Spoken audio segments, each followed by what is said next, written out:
So we've now got a new DCEU movie, which means it's the perfect time to rank them.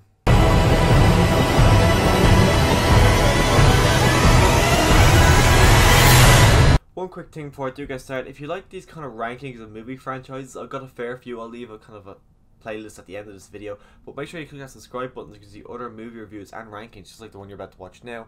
And just remember, this is my own personal opinion, and make sure to let me know your opinion down below. But anyways, let's go on to number 8. And coming in number 8, I do have The Suicide Squad. This is a movie that has just never really sat well with me. The first time I seen it in cinema, I was kind of dozing off a little bit because it was not really keeping my attention. For a movie that seemed really good by the trailers, and I was really intrigued with all the characters and the casting, which I still think the casting is great. I still think the idea of this movie is a great idea. Obviously, they think so too because they're rebooting it. Not next year, I think it's 2022 it's coming up, but either way they are rebooting it, so they obviously think it's a great concept as well. It's just the execution of this movie was not really good. You can tell it was made by a committee where they keep going, oh, we'll throw this scene in, and the way they decided to edit the movie by using the guys who edited the trailer together to edit the movie, it just doesn't really work well. It keeps jumping back and forth to doing kind of like sequences showing off how our characters got where they are, but then it's never really mentioned again. It's just this movie is very choppy. The characters though are really interesting, that's why it is coming in last place, but it does have a lot of redeeming qualities because just these characters, I do actually enjoy watching them on screen, and I would love to see Will Smith come back as Deadshot, but I don't think he ever will. And the only reason I actually ever do own this Blu-ray is because when this came out back in 2016, I want to say, that Christmas, my mom came to me and said, what movie do you want for Christmas? I said Captain America Civil War. Don't ask me how she did it, but she got Suicide Squad. Coming in at number 7, we do have Justice League. This movie is such a massive disappointment. This should not be my number 7. This should be my number 1. But the fact that this movie, it literally is all over the place. It's made by 2 people, and the 2 tones they made are completely different. When Joss Whedon came in to replace Zack Snyder, they should have said copy him in a way, but I feel like they just said just try and make this like the Avengers. So they kind of used old footage from Zack Snyder, making it kind of the way continuing on from Batman vs Superman, but then they also kind of brought in kind of the Avengers kind of thing. I just did not really blend well together. Batman in this movie, I don't like him. None of these characters in this movie are good. They're all great in their own solo movies, as in Wonder Woman, Aquaman, even Batman, Superman. I actually prefer them in the movies Batman vs Superman, but Superman, he's really good in the end of the movie, but it's just such a big massive tone change, it doesn't really work. Like, I enjoy Man of Steel and Batman vs Superman, so the fact that they really changed them so drastically, I don't really like, especially because it's just the way they kind of did this year with Star Wars The Rise of Skywalker. They took everyone who liked The Last Jedi and just kind of got rid of them and just kind of rebooted it completely in Rise of Skywalker. They did this for this movie. They took everyone who liked Man of Steel, Batman vs Superman, and just kind of threw them aside and says, people don't like these movies, even though you like them, we're going to change it completely. So they changed Justice League so drastically. It's a big mess. This movie is a complete mess. It's never one I really like to go back and rewatch, but it does have some good qualities, but it's just not a really rewatchable movie for me. And coming in at number 6, I do have Batman vs Superman Dawn of Justice. This movie, when I first seen it in cinema, I fell asleep the very first time, so I missed the whole action sequence because it was building up to this big action sequence and I fell asleep. So I went back to see it a second time and I was a bit iffy and I didn't really know if I liked it. But then when the Blu-ray came out, I seen that had the extended edition. I decided to pick it up to watch the extended edition because that extended edition is so much better than the theatrical cut. I think if the extended edition never came out and I was just putting the theatrical cut here, I will probably have it like at number 8 lower than Suicide Squad because I think the theatrical cut is a bit of a mess. But the Ultimate Edition I think is a great movie. I really enjoy watching that movie. Batman vs Superman are the best in this movie that they have been in the entire franchise, and I just really enjoy it. And I wish Henry Cavill, I really hope he does come back because I think he is my favourite Superman. Ben Affleck, I know he's gone as Batman, but I really did enjoy him as Batman, and the dynamic the two of these had together I thought was really good. They didn't really have it in Justice League. It just kind of fell apart in that movie because that movie was a complete mess. But the dynamic these two had in this movie I enjoyed. The introduction of Wonder Woman was good. Jesse Eisenberg as Lex Luthor I don't like. I don't know why they thought that'd be a good idea to have him as Lex Luthor.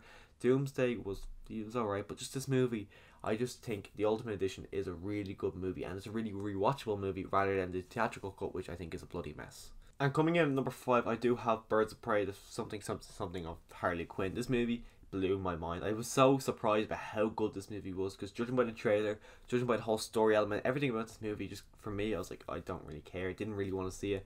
But then I heard all the good reviews and I said, okay, you know what? I'll go see it. This might be entertaining. Like, I was literally thinking leading up to it, DC's on a great track record. They've had like Aquaman, they had Shazam, they had Joker, they're coming up with Wonder Woman 1984 next. I thought Birds of Prey looks like it's going to be a dud right in the middle of this really good track record, but they surprised me. They surprised me massively because this movie was so much fun. I was so surprised at how much I actually enjoyed Harley Quinn, because in the Suicide Squad I don't really like her. I find her to be very irritating, and just see her in this movie, I just found her to be really funny. I don't know why I just found her funny in this movie opposed to what I did in Suicide Squad, but she just worked massively for me. I don't know why. I think Joker might have been a small, nice little cameo throughout this movie, but I was kind of disappointed we didn't get anything like that. But the whole actual Birds of Prey themselves, even though we don't get a massive amount with them, whenever they're on screen, especially with Harley Quinn, they just work. They feel like they're just a bunch of friends hanging out, and it just works, especially because these characters have only met each other in this movie. So the fact that they have relationships already, it just, I keep saying it, but it worked for me, and I'm really glad I did enjoy this movie, and I'm looking forward to watching this movie again. And if you haven't seen it, you should go see it, because it's a lot of fun. Coming in at number 4, I do have Man of Steel. I remember seeing this in cinema on opening day for this movie, and I was just blown away. A lot of people have kind of fallen flat about this movie, and I don't really understand why, because I think this is a great Superman movie, and it's probably the best Superman movie we've ever gotten. And I would love to see a Man of Steel 2. I don't imagine we ever will. I just think Henry Cavill in this role is phenomenal. He is like perfect for this role. Christopher Reeve is good, but Christopher Reeve's Superman wouldn't work in this generation. But Henry Cavill's Superman works phenomenal. He is probably the best Superman we're going to get. I don't know. I can't think of anyone else going to top him. I don't know who they're going to cast as the new Superman, because I see Henry Cavill, I just see Superman now. Even though he's in The Witcher, he was in Mission Impossible 6, I just see Superman. I'm really disappointed that we probably won't get another Superman. General Zod in this movie, he's a guy who, he's probably the only villain in the DCEU where I felt like something bad could happen. The rest of them I knew they were going to solve it, but in this movie I was like, Jesus Christ, this like something might not be solved here. I don't know what's going to happen. So I was just so surprised how much of a menacing villain he was. And then the end of this movie where the entire city is destroyed, and it was just like, I remember watching it, I'm like, crap, that entire city is destroyed. In my mind, like, is everyone dead? Did they just kill everyone on Earth? Because just the way the whole thing, the battle was massive, and then the way Superman kills Zod in the end, I was like, holy crap, he just killed Zod. And even when I was younger watching, I was like, I can't believe he just killed him. So this movie, it's one I haven't rewatched in a while, but every time I do watch it, I do really enjoy it. And coming in at number 3, I do have Aquaman. Aquaman is when it turned for me. When that movie was coming out, I was thinking, if this is bad, I'm done with the DCEU. But if it's good, I'm going to be really excited to see what to do next. It was good. Aquaman's great. I really enjoyed this movie. It's not one I was expecting to enjoy as much as I did, because I was looking at the trailer, like, that doesn't really interest me. Aquaman isn't really a character I was really interested in as well. Jason Momoa, I wasn't really a massive fan of him inside of Justice League. But then this came out, I'm like, this is a great story. This is a stunning movie. And I just thought it was great. It's a really good action movie. It's probably one of the best comic book movies of that year. 2018, I think it was probably my third favourite, right after, like, you look at, we got Infinity War, you got Into Spider-Verse, and then I probably have Aquaman there, just because I think Aquaman is just a really good breath of fresh air that was given to the DCEU. Because after Justice League, after Batman vs Superman, the theatrical cut, I was just like, and Suicide Squad, I was like, I don't know if I like these. These are just, they're all over the place, they're kind of rushing it. But that's same with this movie, it just seemed they just did something really well. It was their first billion-dollar hit, and it's really good. It's an easy watch as well. It's one you could easily put on and just watch, because Jason Momoa, he kind of embodies Aquaman at this stage for me. Like, I used to see him as, I can't remember the character's name, but the guy from Game of Thrones, but now I see Jason Momoa Aquaman. I just think he's perfect casting for this kind of Aquaman they're going for, rather than the kind of like the Boy Scout here, the kind of blondish hair one I have that figure up there. But Aquaman, I just think this is a great movie, and I'm really excited to see what they do next. And coming at number 2, my runner-up is Wonder Woman. This is a movie where we are coming right after Suicide Squad, coming after Batman vs Superman, the theatrical cut, and the trailers at that stage, from memory, I don't remember them being that good, so I wasn't really intrigued for this movie. But then I remember going, because at that stage, even now, I still have seen every DCEU movie opening weekend, and I went to see it this Saturday or Sunday, whichever. But then my leaving cert, which was the Wednesday, and I was like, okay, I could either study or I could go see Wonder Woman. I decided to go see Wonder Woman to keep that track record going, and I'm really glad I did. Not only because it didn't affect me at all, but even though Wonder Woman, I'm glad it was a great movie, because I feel like if I didn't see it that opening weekend, I probably would have missed it, and I probably never would have seen it in cinema, and that would have ruined my track record. But not even that, I think this movie is phenomenal. Gal Gadot, even in Batman vs Superman, I was still a bit like, is she a good Wonder Woman? But then she proved herself in this movie. You got Chris Pine in this movie, as he's such a great love interest for Wonder Woman, and you got all the kind of references to Chris Reeves Superman, and I think it's a great movie. This movie, it's a really rewatchable movie. It's actually a really stunning movie as well. The kind of end battle scene, it's not as good as the rest of the movie. It kind of falls flat then. Like, it's going really straight, really well, and then kind of goes down a bit because it's just a big CGI battle, which they can be done well, but I just don't think it was really done that well in this movie. I'm really intrigued to see what Wonder Woman 1984 does this year. This is a movie where it was meant to come out last year. They kind of postponed it because they figured this could be a summer blockbuster, which makes sense. But I'm just really intrigued to see what a sequel to Wonder Woman can do.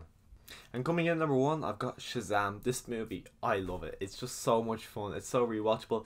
I actually got to see this at a pre-advanced fan screening like 2 weeks before the movie came out. So everyone was like, oh, it's great. You should just see it. And everyone had to wait so long to see it. I'm just really glad I got to see it, like the advanced screening, because it's so much fun. Because I remember after seeing it in the advanced screening, I went to go see it again because I'm like, you know what? I want to see this with a crowd because I thought it'd be so good. First day 4K pickup. I think the Zachary Levi as Shazam he's perfect casting. He really feels like a 10-year-old like inside a big superhero's body. My only kind of gripe with this movie is sometimes the jump between like Shazam and I can't remember the guy's name, the kid himself, it doesn't really seem as organic as it should. It doesn't feel like it is the same person. Sometimes it does, but then sometimes it really doesn't, which kind of makes it fall flat. The villain in this movie, even though he's very forgettable, I remember what he looks like, I remember what he's doing, I can't remember his name, but other than that, he's such a really good menacing villain. And then the whole Shazam family element I really enjoy, and I'm excited. I'm pretty sure they've announced a sequel for 2022, I think, and I'm going to be there opening night for that movie because I'm really excited to see what they can do with a Shazam 2. So that's my ranking. Make sure to let me know your ranking in the comments down below. Click that subscribe button so you can come back and see another ranking when I do another ranking. And as always, thanks for watching.